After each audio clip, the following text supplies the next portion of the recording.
Okay, hello everyone. Good morning, good afternoon, good evening, and good night, as the case may be.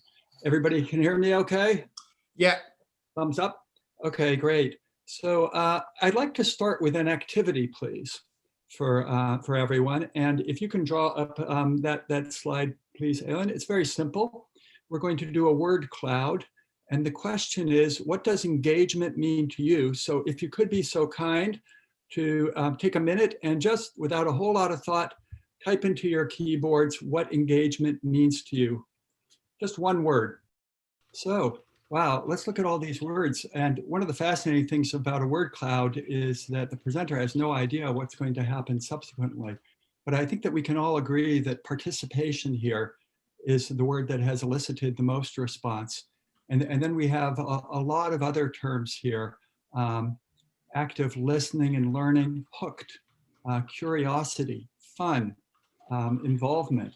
So a lot of different terms that all reveal different facets of engagement. But here's a fun little bit of etymological history. Engagement has two different meanings originally, if we go back into the origins of the term. And the first one is a promise of marriage, a commitment. The second term is a battle, as in a military engagement. So we can see in some ways that the marital and the martial are closely linked to one another, which is a bit amusing perhaps, but also a bit realistic. So historically, engagement means a promise and a battle. And what we see here is that engagement involves many different dimensions of learning, especially participation. Okay, can we advance to the next slide, please? Okay, so Andy is here with me for this presentation. And yesterday at 3:58 in the afternoon, we sent off what we think is the real, true, drop-dead final version of this book to Solution Tree for publication in 2021. The title is Student Engagement Beyond Relevance, Technology, and Fun. And this book is based on research that Andy and I have conducted for a total of almost 20 years, if you put both of us together. One project that we've led and done research and development on has to do with remote rural schools in the Pacific Northwest of the United States. So those would be states like Alaska, Washington, Idaho, Montana, Oregon. Okay, so we're thinking of small, remote, rural schools far away from cities. And then the second network that we have guided, Andy really started with this in 2009, has been Ontario's school districts. And he started first with all 72 districts in 2009. And then I believe it was 2009. And then I carried on with him more recently with 10 of the school districts. So these are long-term projects. It's research and development. It's working cheek by jowl with practitioners and everyday problems that they're having in their teaching and learning, trying to figure out ways to distribute knowledge, to improve learning, to enhance well-being. Now, the network that we worked with in the Pacific Northwest was called the Northwest Rural Innovation for Student Engagement Network. So we were working with colleagues in that environment who said student engagement is our priority. They said it was their priority because they thought that there was no way to get to broad excellence or student well-being without engagement. Okay, so everyone please, that's an important thought, that you have to figure out a way to get students engaged to get to broad excellence or to get to well-being. They can't be alienated, they can't be disenchanted, they can't be estranged from what's going on in the learning. So engagement is really absolutely central to what we need to do in schools. So this raises an interesting question, which is, what does engagement look like? Okay, so we might think that engagement is easy to see, but some of you may know, maybe you're talking to a close friend or to a spouse of many years, and after a while, you're eventually aware that they're not really paying any attention. They look like they're paying attention, but they're not. So my wife is studying at a place called the Academy of Realist Art in Boston, and I'll think she's really looking at me and listening intensely to what I'm saying. But what I'm really aware of after a while, she's looking to the lighting on my face and different patches of how they could be drawn. So engagement is sometimes difficult to ascertain whether someone's really paying attention or not, which is part of what makes it so intriguing for educators. So for this next exercise, we would like to engage you again directly, and this will have the following organizational structure. We're going to show you 5 photographs, but we will show you first just one half of the photograph where you'll see students' faces. Okay? And I'll ask you, when you just see that first half of the photograph, to think, are these students engaged? Are they engaged with their learning? Are these students engaged? If you could just indicate to yourself right now whether these students are engaged, whether you wonder about it, or whether they're not engaged.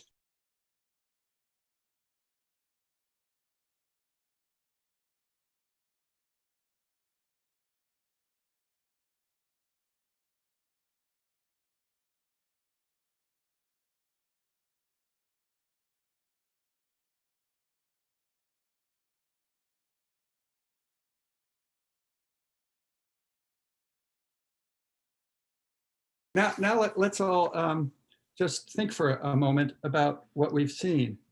And we'll stay with this last image for a while.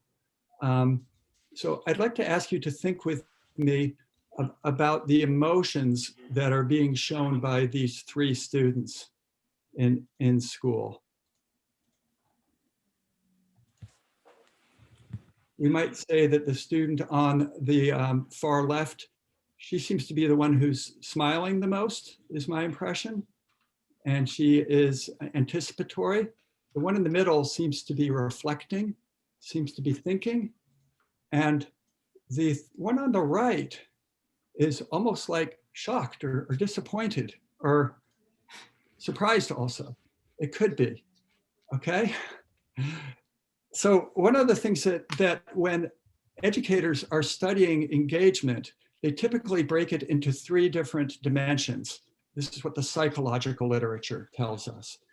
They break it into students' behavior, they break it into students' emotions, and they break it into students' cognition. So here their behavior is that they're all holding their Game Boy devices. Their emotions are different, and it's hard to read their cognition. Cognition is what we often really want to get to in schools, but it's the hardest piece to get to. So in the last slide, it looked like the students were having fun, and the word fun did pop up on the slide. But there's an interesting question for us to ask ourselves in our systems. Does education have to be fun for it to be engaging? Could there be other emotions that could be involved? Could there be surprise? Could there be anger? Could there be frustration? What are the emotions of engagement? So that is one question which Andy and I asked ourselves in the process of working on our book. Does education have to be fun for it to be engaging? Next slide, please. Okay, there's a lot that's going on in education right now that suggests that technology should be used all the time.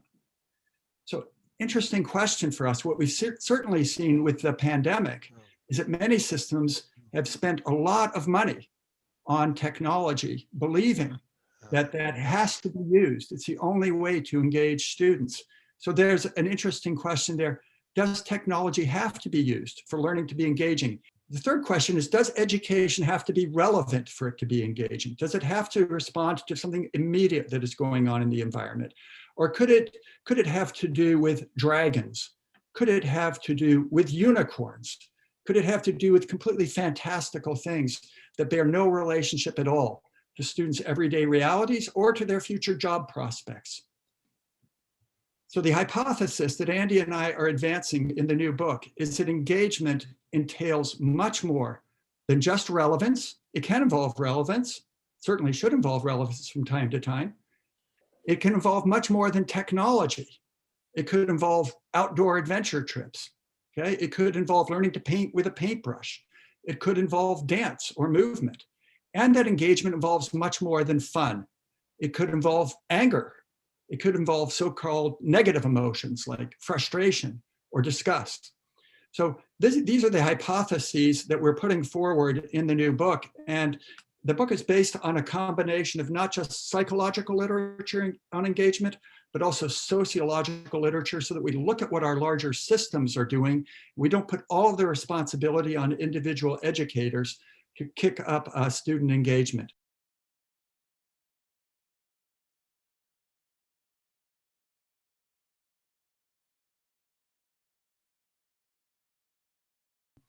I would say that one of the things that really sticks with me, and it partly has to do with the pandemic, partly it has to do with social justice issues, partly it has to do with issues like climate change, is that young people today are idealistic, and they're also realistic, and they know that the world is not perfect.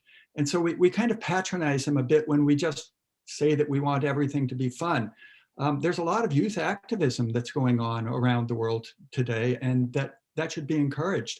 But that doesn't always have to be with like a huge issue around climate change. One of our schools in the Pacific Northwest was really crumbling. It had crumbling infrastructure. And the young people were working with their city council or their town council to try and improve the infrastructure in the school. And for them, that was very important. And it also had a sense of empowerment for them. So I won't go into it in detail now, but in the book, Andy and I outline 7 different paths for engaged learning. And those are 2 of them. There's empowerment. So there's a sense that what we're doing is really going to be significant. It's important. And then finally, the 3rd one, which all the colleagues got with the very first slide, that participation. Young people really want a sense of belonging and affiliation. So those are just three of the pathways.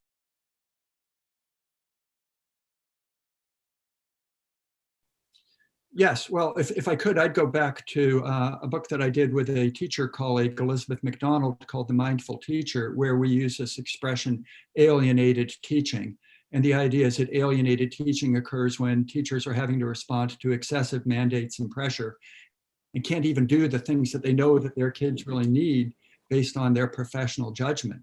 Now, Andy and I then go back in the sociological chapter in this book, and we look at forms of teacher ill-being and estrangement. And so there we draw on classical sociological theory from Marx, Weber, and Durkheim, but we also look at what technology and distraction is doing to learning environments today.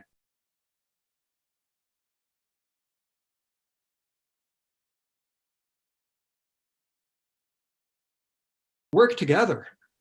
So work together, not around bogus issues it's people from outside told you to work on, but create environments in which educators can really puzzle over the issues that they're confronted with. So in the Ontario schools, we worked with some systems that identified students and called them students of wonder. And these were students that educators simply couldn't understand what was happening with their learning or with their social interactions in the classroom. And then the Pacific Northwest network was really great because none of these educators in remote rural schools had ever been in a network.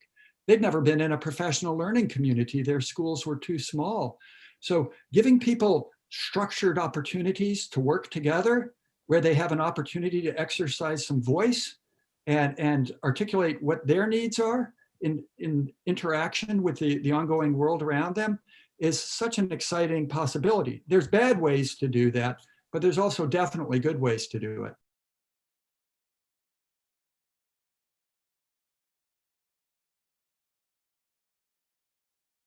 So we define standardized testing as the archenemy of engagement in the book. And it's not just standardized testing. I mean, that also creates a lot of pressures on the system and narrows the curriculum. But it's also often how we organize schools so that there is a focus on competition, on ranking, on getting things done within a narrow span of time that isn't really how people in a profession work around a discipline. I was discussing the book with a colleague a few nights ago who is a jazz musician. He teaches at the Berklee School of Music. And whenever he's frustrated with his composition, he simply leaves it and comes back to it later. And his wife, who is the head of administrative staff at the Berklee School of Music, said, yeah, you can't do that in a class though, can you? You can't just leave something and then come back to it because it has to be done within a 14-week time span. And those are constraints that we put on learners in our schools and systems that don't really prepare them for how actual composers work. Or you could say engineers, or you could say architects. So I'm excited about the book. I hope that you will be too, those of you that have a chance to read it in the coming year, because we really want to open the discussion about what's possible in education again.